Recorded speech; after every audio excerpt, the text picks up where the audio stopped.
కృష్ణా జిల్లా అవనిగడ్డ నియోజకవర్గంలో ఎడ్లంక గ్రామ కోత సమస్యను పరిష్కరించాలని ప్రభుత్వాన్ని ఎమ్మెల్యే మండలి బుద్ధప్రసాద్ కోరారు. అసెంబ్లీ క్వశ్చన్ మాట్లాడిన మండలి బుద్ధప్రసాద్ గత ప్రభుత్వం పాత ఎడ్లండ దీవి పరిరక్షణకు ఎలాంటి చర్యలు చేపట్టలేదన్నారు.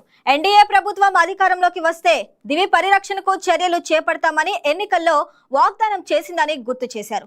వైసీపీ హయాంలో విచ్చలవిడిగా సాగిన ఇసుక తవ్వకాలతో కృష్ణా నది ప్రవాహ దిశలో మార్పు జరిగిందన్నారు. దీంతో పాత ఎడ్లంక దీవికి కోత తీవ్రత పెరిగిందన్నారు.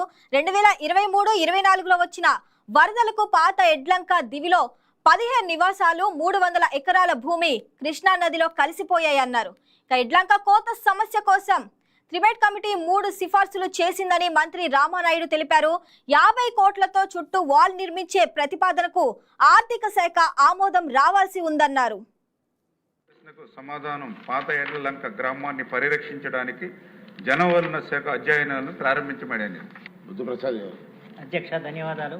మా నియోజకవర్గంలో చాలా ప్రధానమైన సమస్య మమ్మల్ని అందరూ కలవరపడుతున్న సమస్య గురించి ఈ రోజున ఇక్కడ ప్రస్తావించే అవకాశం కలిగించినందుకు మీకు ధన్యవాదాలు తెలియజేస్తూ, మా అవనిగడ్డ నియోజకవర్గం కృష్ణానది సముద్రంలో కలిసే నియోజకవర్గం. అక్కడ దాని ముందు 2 పాయలుగా కృష్ణానది కలవటం, దాంట్లో అనేక దీవులు ఏర్పడ్డాయి. అలాంటి ఒక దీవి ఈ ఎడ్లంక గ్రామం. ఈ ఎడ్లంక గ్రామం ఈ రోజున కోతకు గురవుతూ ఇవాళ మమ్మల్ని అందరినీ కూడా శోభన పెడుతుంది. గత ప్రభుత్వం ఎటువంటి చర్యలు చేపట్టలేదు. ఎన్డీఏ ప్రభుత్వం వస్తే తప్పనిసరిగా దాన్ని పరీక్షిస్తామని చెప్పి ఎన్నికల్లో మేము కూడా వాగ్దానం చేయటం జరిగింది. దీనికి కారణం ప్రధానం ఏంటంటే, ఇంత పూర్వం పెద్ద వరదలు వచ్చినా కూడా గ్రామానికి ఎటువంటి ముప్పు జరగదు.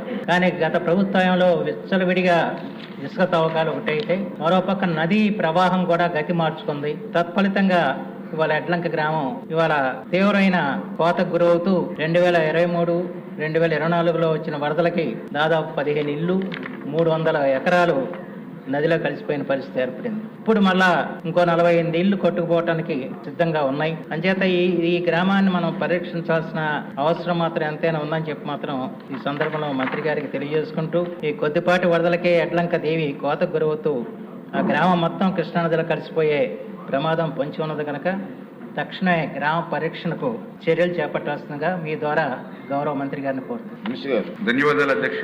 పాత ఎడ్లలంక గ్రామం అవనగడ్డ మండలం ఎడ్డలంక పంచాయతీలో 257 కుటుంబాలతో ఉన్నటువంటి గ్రామం అధ్యక్ష. ఈ పాత ఎడ్లలంక గ్రామం ఈ కృష్ణానదికి సంబంధించినటువంటి 2 పాయల మధ్య ఉన్నటువంటి పరిస్థితి అధ్యక్ష. అందులో ప్రధానంగా ఇది సముద్ర మట్టానికి కూడా 6 మీటర్ల ఎత్తులో ఉన్నటువంటి పరిస్థితి.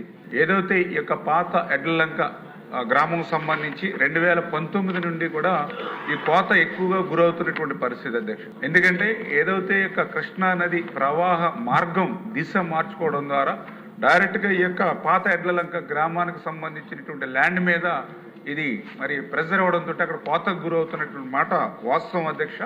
మొన్న కూడా 2024లో కృష్ణా నదికి 11.47 లక్షల క్యూసిక్ల హైయెస్ట్ మొన్న ఏదైతే వరద నీరు వచ్చినటువంటి సందర్భంలో ఈ యొక్క కోత కూడా ఎక్కువ గురైనటువంటి పరిస్థితి.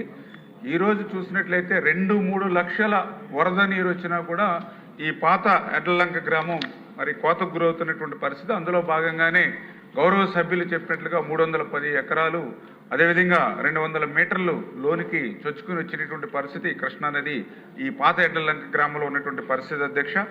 ఈ యొక్క పరిస్థితిని దృష్టిలో పెట్టుకునే గౌరవ సభ్యుల యొక్క రిక్వెస్ట్ ప్రకారమే మొన్న 2025 అక్టోబర్లో ఒక 3-man కమిటీని కూడా ఈ సమస్య పరిష్కారం కోసం ఇవ్వడం జరిగింది అధ్యక్ష. అందులో ఎవరైతే ఎస్సీ, ఆర్డీఓ, పీడీ, హౌసింగ్ ఈ 3-man కమిటీని వేయడం జరిగింది. ఈ 3-man కమిటీ కూడా అక్కడ అధ్యయనం చేసి వాళ్ళు ఒక 3 ఆప్షన్స్ ప్రభుత్వం ముందు కూడా పెట్టడం జరిగింది అధ్యక్ష. అందులో ఫస్ట్ ఆప్షన్ వస్తే ఏదైతే ఈ యొక్క ఎడ్లలంక గ్రామంలో పాత ఎడ్లలంక గ్రామంలో ఎవరైతే ఈ యొక్క 257 కుటుంబాలు ఉన్నాయో వీటిని మరింత సురక్షితమైనటువంటి ప్రాంతానికి తరలించడం ఒక మార్గం అని చెప్పి ఒక ఫస్ట్ ఆప్షన్గా ఇవ్వడం జరిగింది. అయితే అక్కడ ఉన్నటువంటి సామాజికమైనటువంటి పరిస్థితులు, అక్కడ ఉన్నటువంటి మత్స్యకారుల దృష్ట్యా ఈ యొక్క ప్రతిపాదనను వాళ్ళు తిరస్కరించి ఆ గ్రామం వదిలి వెళ్ళడానికి ఇష్టం లేనటువంటి స్థితిలో సెకండ్ ఆప్షన్గా దానికి ఎగువన ఉన్నటువంటి ఎడ్లలంక, దానికి కొంచెం హైట్లో ఉన్నటువంటి ఎడ్లలంకలో ఏదైతే అప్రూవల్ లేవు